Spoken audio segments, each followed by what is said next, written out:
je suis Bastien Seller, je suis interne de premier semestre en neurochirurgie à Rouen. Donc le DES de neurochirurgie, qui est un DES un peu particulier. Et voilà, pas grand-chose de plus pour me présenter. J'étais en D4 du coup, j'ai fait mon externat à Paris 13. J'ai fait 6 ans là-bas du coup, et puis après je me suis déporté sur Rouen pour continuer la formation. C'est un truc qui est un peu flou, parce que même moi je connaissais pas trop, parce qu'on n'a pas de, enfin je crois pas qu'on ait de stage de neurochir en externe. En tout cas moi j'en ai pas fait. Le principal évidemment, ce qui est dans le titre, c'est une spécialité chirurgicale, ce qui porte beaucoup d'intérêt quand on n'aime pas trop la salle, ce qui est mon cas. C'est-à-dire que tu t'as pas des semaines uniquement de salle, tu peux aller au bloc un petit peu, tu peux aller faire des trucs un peu marrants, le temps passe plus vite, enfin, c'est chacun son truc. Et c'est une spécialité qui porte sur le système nerveux central et périphérique plus ou moins. En gros, on s'occupe de tout ce qui touche au cerveau, de ce qui touche au rachis, et contrairement, donc le rachis, les vertèbres, machin, tout ça, et contrairement aux orthopédistes qui ne peuvent que faire du rachis de vertèbres, nous, on peut aussi toucher à la moelle. En fait, c'est vraiment le système nerveux central au complet. Et voilà, du coup, c'est vraiment la grosse différence, et c'est vraiment le truc qui fait un peu kiffer sur la neurochir, je t'avoue. C'est un peu le truc en plus, quoi. On a des gardes qui sont assez balèzes, où tu as vraiment on draine des grosses périphéries, où tu as vraiment pas mal d'appels et souvent des trucs assez balèzes, assez impressionnants d'ailleurs. Je dirais qu'il y a beaucoup d'urgences quand même, faut pas détester les urgences, c'est partie du truc. Après, t'as les blocs froids, donc les blocs programmés, qui eux sont plus des trucs un peu plus coolos, et c'est des belles chirurgies, de très très belles chirurgies qui touchent au cerveau, quoi. Très sympa. Moi, initialement, je savais que je voulais faire de la chirurgie quoi qu'il arrive, parce que je suis plus un manuel. Je sais très bien que je suis pas un débile, mais disons que j'ai pas envie de me casser le crâne 1000 ans sur des gros diagnostics de fou furieux. Et moi, le truc, c'est vraiment la chirurgie déjà. Moi, de base, je voulais faire de l'ortho en premier, mais genre vraiment fond ortho. Et puis au final, bon, je me suis un peu voilà, je me suis fait tabasser aux ECM, comme beaucoup de gens. Et du coup, il me restait plus grand-chose. Mais je sais que ça a toujours été mon choix numéro 1, voire 2. Enfin, plutôt 2 du coup, mais voilà, de la neurochirurgie, parce qu'il y avait ce côté très intéressant. Tu touches quand même au cerveau, ce qui est pas rien quand même. C'est un truc qui est assez impressionnant, parce que quand t'as jamais touché et que tu commences, c'est quand même assez impressionnant.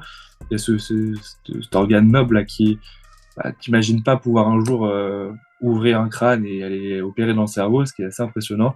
Et puis ouais, c'est ça, c'est l'intérêt que ça porte, c'est quand même, c'est super intéressant, et surtout ça te fait réfléchir un peu tout le temps, quoi. Même si, après, comme je te disais, la moelle qui est très intéressante, c'est vraiment enfin, moi, c'est les chirurgies que j'ai le plus aimé en tout cas pour l'instant. Et voilà, c'est surtout sur cet intérêt-là, quoi.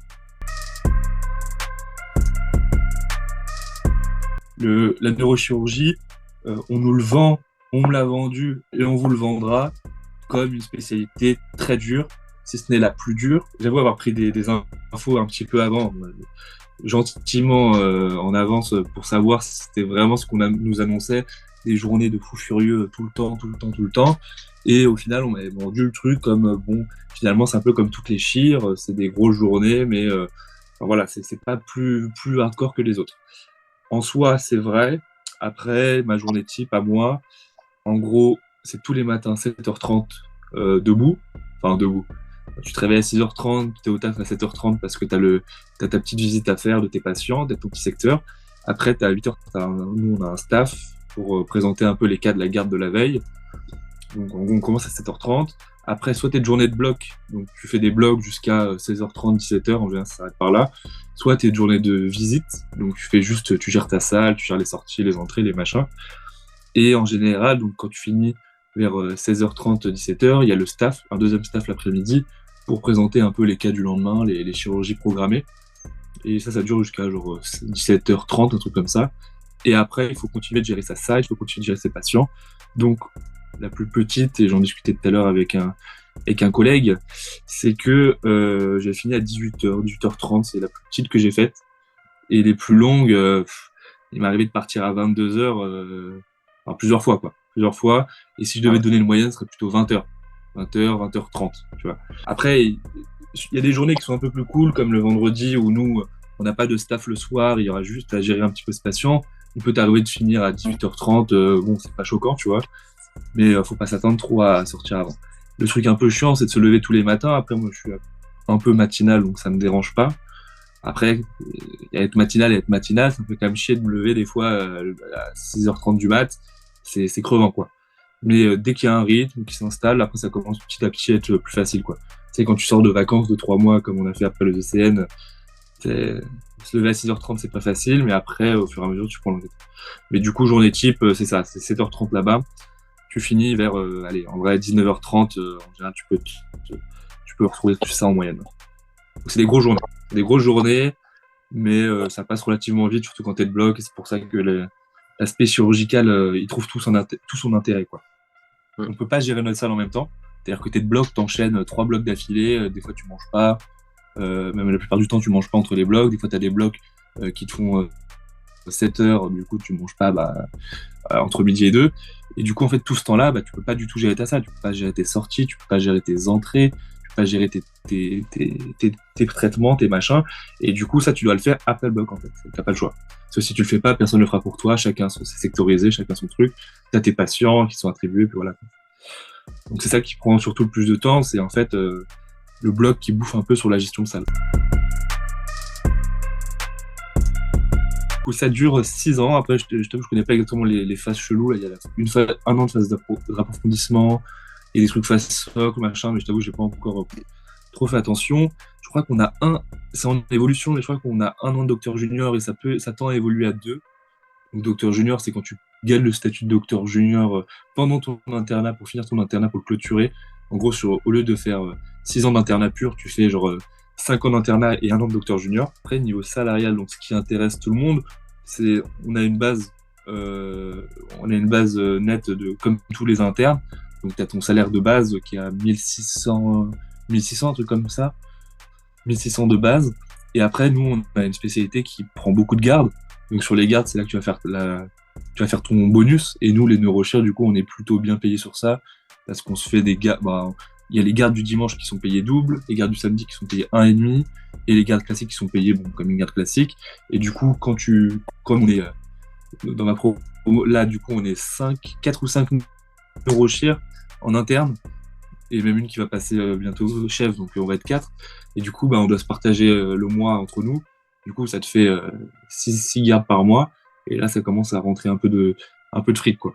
Tu te rajoutes, en gros, si tu prends en moyenne, ça te fait, en comptant les dimanches, ça te fait 200 par garde, tu te fais plus 1000 balles, quoi. Après, là, ça n'est pas encore arrivé pour l'instant. Comme on était jeune semestre, on n'a pas pu faire beaucoup de gardes. Ça viendra après. Là, j'en ai une moyenne de 4 gardes par mois, je crois. Et du coup, moi, j'avais des salaires à 2003, 2002, quoi. C'est un internat de 6 ans. Donc, en gros, à la fin, tu sors ton beau petit diplôme de bac plus 12. T'es tout content. Et puis, il faut savoir que, ah oui, aussi, nous, à Rouen, ils nous poussent pas mal à faire un M2, donc le Master 2. Après avoir fait le Master 1 à la fac que j'avais fait, du coup, j'avais fait biomède et immunologie.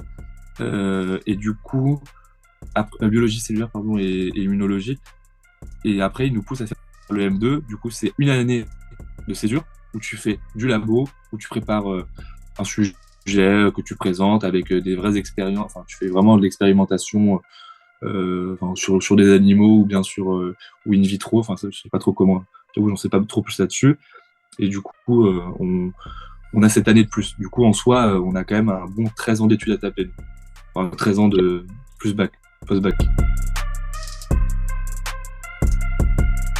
Le M1, en vrai, il sert pas. Enfin, de ce que j'ai compris, le M1, c'est plus pour histoire de dire, tu as eu une introduction à la recherche, une introduction à la pensée, on va dire, scientifique sur les études. Et à partir de là, en fait, tu vas vraiment faire une année. Enfin, nous, il nous pousse du coup à faire une année où on va en labo pour vraiment comprendre comment on rédige une étude, comment ça se monte de A à Z, du début à la fin. Et voilà, essayer de nous immiscer un peu dans ce milieu, savoir que nous, neurochirurgie, c'est quand même un milieu où la recherche est très présente, parce que ça évolue assez. Des grosses biblios, enfin bon, comme tout le monde, hein, je pense, comme beaucoup de spé. Mais en tout cas, ils nous poussent quand même pas mal dans ce terrain-là. On a pas mal de conférences. Alors, nous aussi, on est invité à présenter dès les premiers semestres. Là, on m'invite déjà à commencer à aller présenter en congrès des, des travaux de recherche, même des études qu'on peut faire nous-mêmes.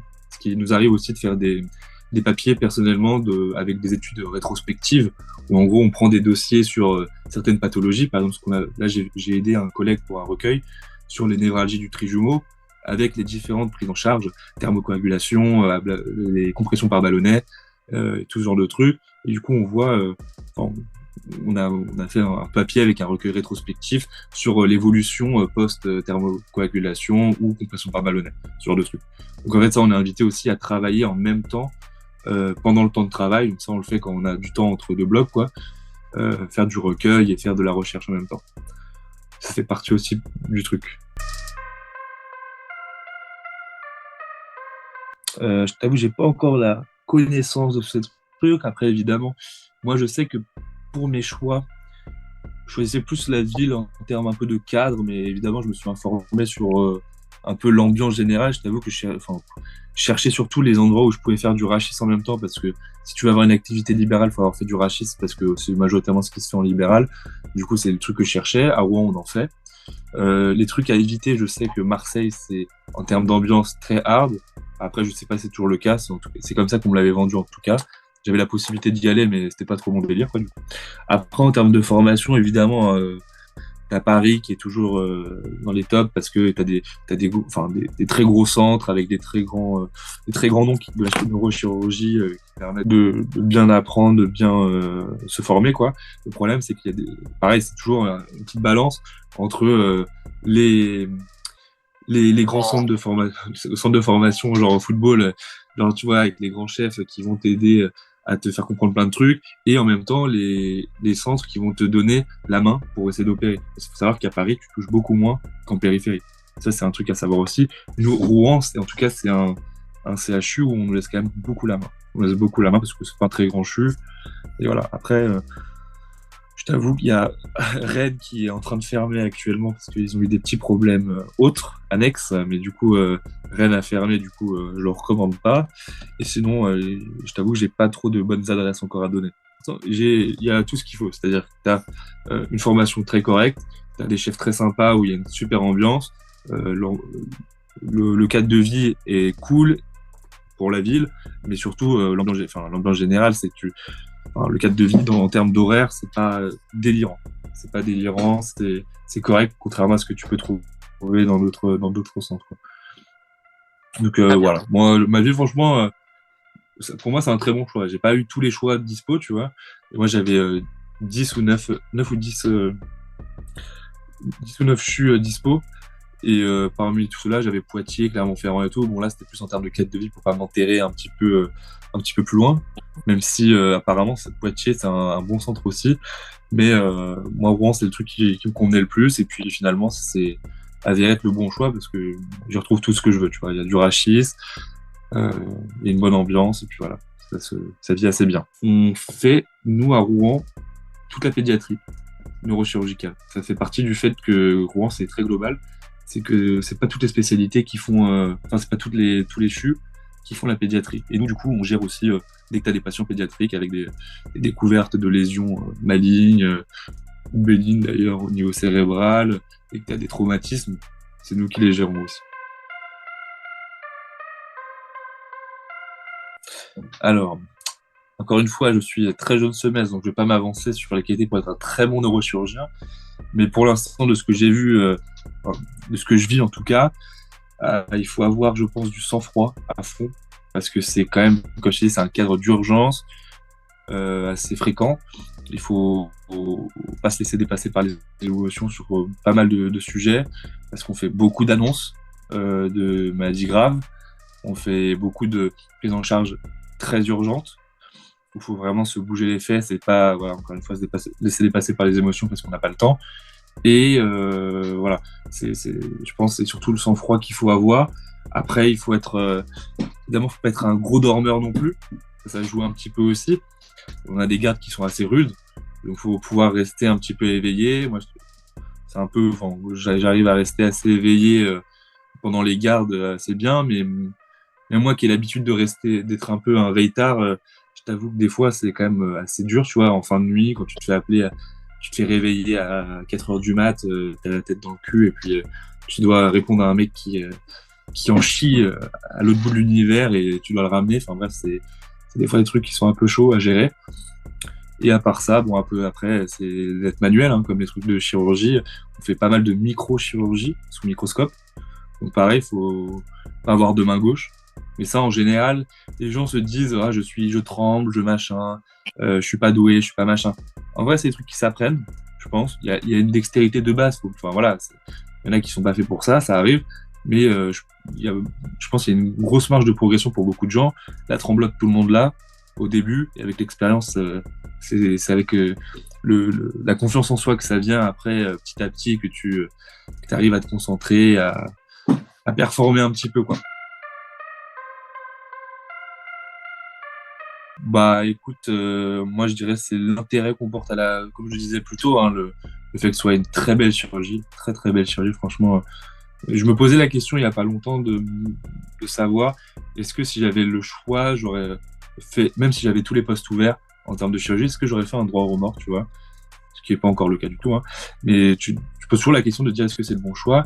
Et tu vois, même avec la chirurgie orthopédique, je me dis que je suis pas sûr. Là, si on me dit aujourd'hui tu as un poste en chirurgie ortho, je pense pas du tout faire un droit au remords parce que vraiment il y a des trucs qui nous sont accessibles qu'à nous, qui sont vraiment trop incroyables. Le fait d'ouvrir la dure-mère, le fait d'aller jusqu'à cet organe noble, c'est vraiment un truc qui est incroyable. Et il y a rien pour l'instant, en tout cas, qui me fait. Enfin, après, je l'ai pas vécu, hein, mais il y a rien de ce que je vois de mes cours internes de chirurgie qui me fait triper autant que ce qu'on fait, quoi. Donc, ouais. Donc, il y a cette partie-là, c'est très intéressante. Après, sur l'internat, c'est vrai que c'est difficile de vendre un gros cadre de vie sur l'internat de neurochirurgie. Après, dire qu'il y a t'as quand même ce petit les patients qui te regardent quand même d'une certaine manière en disant c'est neurochirurgien, c'est machin. Et bon, je pense que ça le fait à peu près pour tout le monde. Ça, c'est un petit peu d'ego qui parle, mais c'est toujours gratifiant, quoi. De se dire, ouais, ça a de la gueule, quand même. C'est un métier qui a de la gueule, et puis voilà. Et comme beaucoup d'autres. Comme beaucoup d'autres. Une neurochirurgie, t'as l'impression de toucher à tout. Vraiment à tout. Tu fais de l'orthopédie, tu fais de la neurochirurgie, tu fais de la pédiatrie, tu fais trop de trucs, en fait. Et pareil, vraiment, tu touches à la gériatrie, t'as des patients âgés, t'as des patients jeunes, tu fais du soin palliatif parce que t'as pas mal de mecs qui finissent au final à avoir des accompagnements palliatifs. Tu fais de tout. Tu fais de la neuro, tu fais de l'infectio parce que t'as toujours des méningites qui traînent, des machins. Enfin, tu fais vraiment de tout. Et c'est pour ça qu'il faut être carré sur tout. C'est pour ça que ça fait partie du truc que c'est difficile, quoi. Alors, les principales difficultés, là, je t'avoue, là, du coup, j'étais cette semaine en vacances et j'en avais quand même à claque. Tu vois, là, j'ai fait les 3 premiers mois one-shot. En gros, j'ai enchaîné les 3 premiers mois d'internat sans vacances. Ça, c'était ma première. Et c'est vrai que là, à la fin, ça devenait quand même un peu rude, tu vois, en termes d'horaire, en termes de masse de travail. Et mentalement, c'est une spécialité qui est très prenante dans le sens où, quand même, tu as toujours c'est quelque chose qui est tellement, comment dire, qui fait jouer la vie de tous tes patients en permanence. Chaque décision, tu as l'impression de jouer sur leur vie en permanence, ce qui peut être le cas, je pense, dans beaucoup d'autres spécialités, mais ça fait partie des trucs, tu vois, qui trottent un petit peu, tu vois. Psychologiquement, c'est un peu compliqué quand le soir tu rentres, tu dis putain, est-ce que j'ai pas fait, typiquement quand on fait des gestes au niveau du cerveau, tu te dis putain, est-ce que j'ai pas fait ça un peu trop profond, un peu trop superficiel. Enfin, tu poses toujours des questions sur ce que tu fais. Je pense que c'est propre aux spécialités chirurgicales sur les gestes, mais pareil sur la prise en charge des patients. T'as tous tes patients qui sont, enfin, je dirais la moitié des patients qui ont des tumeurs grosses comme des patates dans le crâne, des mecs tétraplégiques, paraplégiques. Tu vois, c'est toujours des prises en charge qui sont très lourdes et t'as toujours envie de tellement bien faire. Comme je te disais, on a beaucoup d'annonces diagnostiques à faire sur des glioblastomes.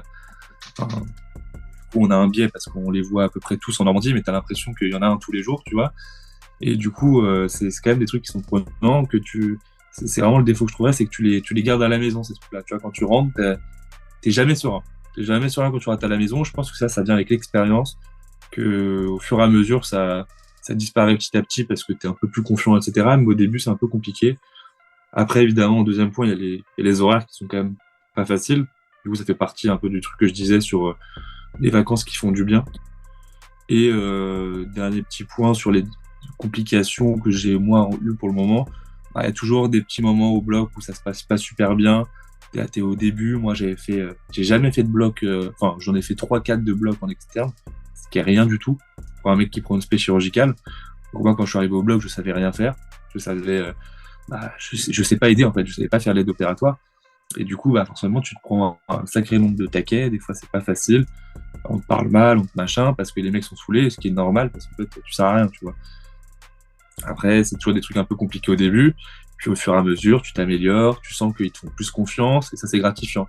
Mais au début, c'est un peu compliqué. Et des fois, quand t'es un peu t'es un peu bas dans les chaussettes, t'es là, tu t'es réveillé un peu à l'envers, et t'es pas bon au bloc, et tu te prends des remarques, tu vois, c'est toujours, en fait, il y a toujours cette performance. T'as toujours besoin d'avoir une prestance, d'être présent pendant le truc et d'être à 100%. Et c'est pareil, c'est partie des difficultés psy, on va dire, où tu dois vraiment, enfin, tu peux pas te relâcher, quoi. Il y a vraiment rarement des moments où tu peux te relâcher.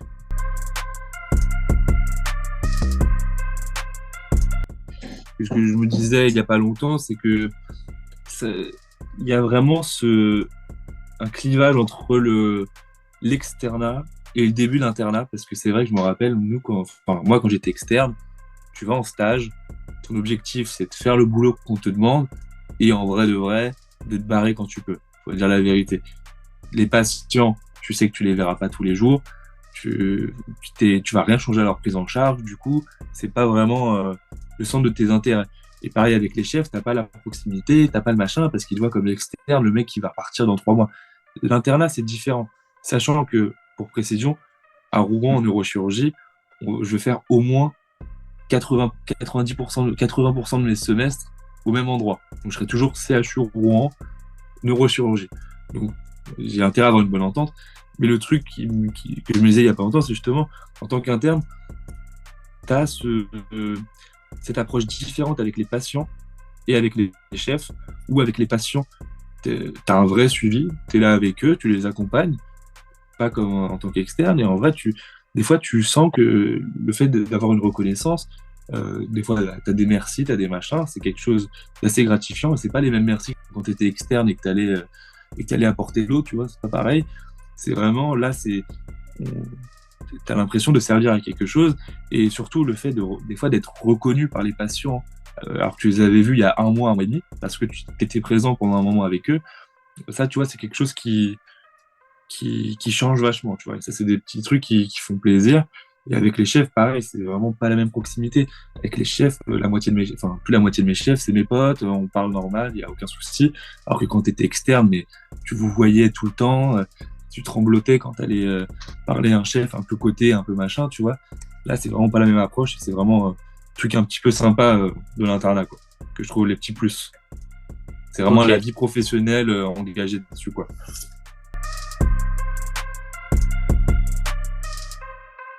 Et ben, en vrai de vrai, le conseil que je donnerais, ce que je me suis dit d'ailleurs, je me disais là ces dernières semaines, c'est d'aller en stage en vrai de vrai. C'est un conseil de merde, mais d'aller en stage, c'est pas pour rien qu'on y va, et surtout qu'en vrai, pour les ECN, enfin EDN maintenant, bah, quand on vous dit que aller en stage ça sert à quelque chose, c'est pas pour rien, parce que là, je me rends compte personnellement qu'en fait, en ayant fait 3 mois de neurochirurgie, même déjà dès le premier mois de neurochirurgie, bah, 80% du collège, des fois je révisais dessus, je regardais des trucs dessus, bah en fait tu relis, tu sais tout en fait, parce que t'es présent en stage, t'as vu des prises en charge de A à Z, et tu comprends ce qui se passe. Et ça, c'est un truc qui m'a manqué pas mal sur de la clinique, tu vois. Concrètement, quand je suis de garde, les gardes de 24 heures des enfers, un samedi, que tu as le bip du rachis des urgences, le bip du crâne des urgences, et que tu dois te taper tout le CHU, tout machin, on t'appelle pour aller évaluer un patient alors que tes premiers semestres, troisième mois du premier semestre, en vrai, des fois, tu as envie de te dire, j'avais envie de plus bosser ma clinique pour être sûr de moi quand je vais présenter un patient, tu vois. Et d'être vraiment OK. Bon, je dis pas que je suis pas OK, mais quand je vais évaluer un patient, c'est relativement correct. Mais des fois, tu as toujours le petit doute, tu te dis, est-ce que. Bon, après, j'ai déjà fait de la merde aussi, hein, des fois, tu évalues pas très bien, enfin, tu revois avec un chef quand tu as un doute. Mais tu vois, c'est un truc, il faut être vraiment solide sur ces points-là, sur, sur la clinique, donc la présence en stage, moi je trouve ça hyper important. Même si des fois c'est chiant, quand tu es vraiment impliqué, je trouve que c'est là que tu apprends le plus en fait. C'est vraiment, il y a peu de trucs où tu vas plus apprendre sur les collèges. Des fois, moi, je tournais en rond, tu vois. Je regardais les mêmes trucs, je les oubliais aussitôt. Alors que tu vas en stage, tu te graves des souvenirs un peu imagés, tu vois. Et vraiment, ça va beaucoup plus vite pour, déjà pour répondre, pour comprendre ce qui se passe quand tu tombes dessus en QCM, en machin, quoi. Et pour les Écosses, du coup. Pour les petites Écosses. Vous allez vous régaler. Voilà. Savoir que du coup, c'est une spécialité qui est très hospitalière. Du coup, tu vas avoir beaucoup de, de neurochirurgiens qui restent à l'hôpital parce qu'en fait, c'est une spécialité, comme je t'ai dit, il y a beaucoup de trauma, beaucoup d'urgence. Du coup, c'est dur de le faire en libéral. Et du coup, tu en as beaucoup qui restent à l'hôpital, mais en fait, tu as le salaire d'un chirurgien à l'hôpital. Donc, je t'avoue, je connais pas les salaires, mais c'est des salaires qui sont très corrects. Par contre, du coup, ce que je te disais, c'est que pour faire en libéral, ce qui se fait en libéral en tant que neurochirurgien, c'est surtout du rachis. Donc, tu fais de l'hernie discale, tu fais des arthrodèses, donc des consolidations vertébrales, et tu fais plein de trucs comme ça, enfin bref, tu fais des blocs qu'on dit froids parce que c'est des trucs qui peuvent attendre un petit peu et que tu peux programmer. Et du coup, c'est difficile de faire en libéral de l'urgence. Après, il y a pas mal de centres qui commencent à se développer pour faire justement un petit peu d'urgence, un petit peu de froid. Et du coup, ils font un petit peu de tumeurs à distance, ils font des trucs d'anévrisme, ils font un peu de tout, quoi. En fait, ils peuvent toucher un petit peu à pas mal de trucs dans certains centres qui sont très bien développés. Parce qu'en fait, le problème, c'est qu'il faut avoir une réanimation neurochirurgicale. Parce que c'est un suivi post-opératoire qui est très compliqué. C'est pas le mec qui se casse le pouce et tu lui mets une vis, c'est fini. C'est tu ouvres son crâne, tu dois remettre un volet, faut pas qu'il s'infecte, faut que le mec il se réveille, faut pas qu'il ait d'œdème au décours, faut pas qu'il ait de saignement au décours. Du coup, c'est des chirurgies qui sont très grosses, qui nécessitent d'avoir des moyens, en fait. Mais ça commence à se développer. Il me semble avoir vu, avant de commencer l'internat, que en libéral, ça faisait partie des spécialités chirurgicales les mieux payées, par contre. Que c'est des trucs où tu as des consultations qui coûtent, je pense, un peu plus cher, tu as des chirurgies qui coûtent cher aussi, je pense. Donc, ouais, en soi, je pense que quand t'es en libéral, t'es bien payé. Moi, ce qui me fait plus kiffer, c'est le rachis, pour l'instant. Après, je t'avoue, j'ai pas encore recouché à tout. Mais moi, j'aimerais bien faire de la moelle, faire du rachis, donc en libéral, ouais, plutôt. Après, rien n'est fixé, mais je t'avoue qu'il y a cette qualité de vie quand même dans le libéral qui est différente. Après, il faut savoir qu'il y a ce truc qu'on voit pas trop un peu en tant qu'externe, mais il faut savoir qu'à l'hôpital, t'es plus tranquille quand même. T'as un jour de consultation, 1 ou 2 jours de bloc. Le reste, tu fais pas grand-chose. Enfin, dans l'idée, tu fais pas grand-chose. Tu vois, t'as tes CRO à faire, tu gères un petit peu tes patients, tes consultes et tout. Mais en pratique libérale, tu bosses comme un chien. Vraiment, quand tu fais des consultations, t'es là pour faire du fric. T'es là pour mettre 30 patients dans la matinée, 40 patients dans l'après-midi. Après, t'as tes blocs, tu dois enchaîner à fond parce que tu essaies d'en passer le plus possible. C'est pas du repos, tu vois. C'est vraiment du boulot. C'est du boulot à mort. Le CHU, c'est plus tranquille, c'est moins prise de tête. Mais moi, tu vois, je préférais, je pense, c'est pas la même vie. C'est vraiment pas la même vie. C'est un milieu plus cadré, je trouve, en libéral, je pense. Parce que là, tu vois, tu dois gérer des fois avec des externes, avec des internes, avec des machins, c'est un peu plus chiant. Et en libéral, t'es plus tranquille, t'as l'impression enfin, plus tranquille. Dans le sens où, sur le point de vue opératoire, j'ai l'impression que c'est plus agréable, en tout cas. Mais je l'ai pas encore vécu. Je vais essayer peut-être de faire une petite semaine avec un chef. On a pas mal de chefs qui sont partis en libéral, du coup, là, récemment. Peut-être voir avec eux si je peux aller gratter 2-3 blocs avec eux, voir comment ça se passe, quoi. Ça peut toujours être intéressant. En gros, je crois que c'était un samedi. Garde de samedi, 24 heures, tu te lèves. Bon, les gardes du samedi, tu commences à 9 heures et tu fais jusqu'à 9 heures le lendemain. En gros, j'étais fatigué, j'ai très mal dormi, j'arrive, je suis épuisé. La garde se passe tranquillement jusqu'à 18 heures, enfin, très peu d'appels. Et bon, tu dois quand même gérer la salle, gérer tous les patients et tout parce que tu es tout seul le week-end pour 50 patients. Trop cool. Et du coup, bon, tu gères ta salle tranquille. Et vers 20h, enfin vers 19h, pardon, on m'appelle, on me dit ouais, bon, déjà, tu as un patient en rhumato qui se dégrade, déficitaire à 1/5 sur le membre inférieur droit, que j'avais déjà vu la veille parce que c'était moi qui étais le BIP du rachis, et qui s'était vraiment dégradé. Du coup, IRM en urgence, ceci, cela. La patiente, elle a un putain d'hématome en regard de T2, un truc vraiment hardcore. Donc elle était vraiment déficitaire à fond, elle avait super mal. Et du coup, on programmait un bloc pour la prendre en charge. La meuf, évidemment, elle était sous anticoagulant. On a dû l'antagoniser pour pouvoir l'opérer. Et du coup, pendant ce temps-là, on attend, tu vois. On programme le bloc, que ce soit carré, on savait qu'on allait l'opérer. Et le bloc était prévu vers minuit. Donc déjà, chiant, tu vois. C'est pas qu'on m'appelle sur le bip du rachis global. Donc en fait, c'est un mec qui était, je crois qu'il était à 1h30 de Rouen, un truc comme ça. Le mec a fait un AVP en scooter. Il s'est encastré dans son scooter et son rachis. Alors attends, je te fais un petit peu comme ça. Tu vois, il a son rachis comme ça. Là, en haut, tu as le rachis cervical. Là, le mec s'était déchiré le rachis comme ça. En gros, normalement, tes vertèbres sont posées. Ouais. Son rachis était ouvert comme ça. Et le mec, il avait comment ça s'appelle, une spondyloarthrite. Du coup, il avait déjà un truc en bambou, tu vois. Il avait déjà une colonne vertébrale totalement rigide. En fait, sur le traumatisme, tellement c'est rigide, il s'est craqué. Le truc était ouvert, mais c'était dégueulasse, tu vois. Du coup, moi, sur le moment, bah, j'avais la haine, parce que je me suis dit, déjà que j'ai un bloc de bâtard je vais peut-être avoir en fait un. Bon, au final, le mec était pas, on dit qu'il s'en occupait. Mais du coup, je me suis tapé le bloc de minuit à 4h. Un bloc vraiment chiant, où on retire les hématomes, on ouvre la durmère au niveau de la moelle et tout. C'était trop chiant. Enfin, trop chiant. C'était très très cool, mais de minuit à 4h, t'as envie de dormir, quoi. Et après, du coup, comme j'ai rapproché l'autre, je suis allé l'évaluer, machin et tout. Bon, le mec était pépère dans son lit tranquille, il était vraiment trop bien, mais il avait la colonne en Y, quoi. C'était vraiment un délire. Mais c'était vraiment une histoire. Ah, putain. Quand j'ai montré à mon chef, à ma chef, elle avait jamais vu ça. C'était vraiment un délire. Le mec, il avait la colonne ouverte, quoi. C'est un truc de fou furieux. Une décapitation interne. En gros, tu vois la décapitation classique, plus de tête. Le mec, en fait, il s'est fait pareil. Il y en avait plus en scooter, je crois d'ailleurs. Et en fait, ses vertèbres, entre C1 et C2, là, normalement, tu vois, elles sont comme ça. T'as le disque entre les deux, là. Et en gros, elles se sont décapitées. Genre. En gros, il y a une décapitation interne.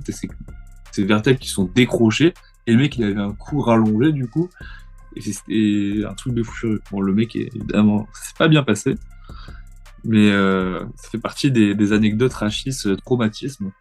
Et c'est vrai que ça, pour le coup, c'est une spécialité qui est très, très, très traumatique. T'as vraiment beaucoup, tu tapes tous les mecs qui se mangent des tonneaux en bagnole, qui se mangent des bus, qui se mangent des machins, tu vois.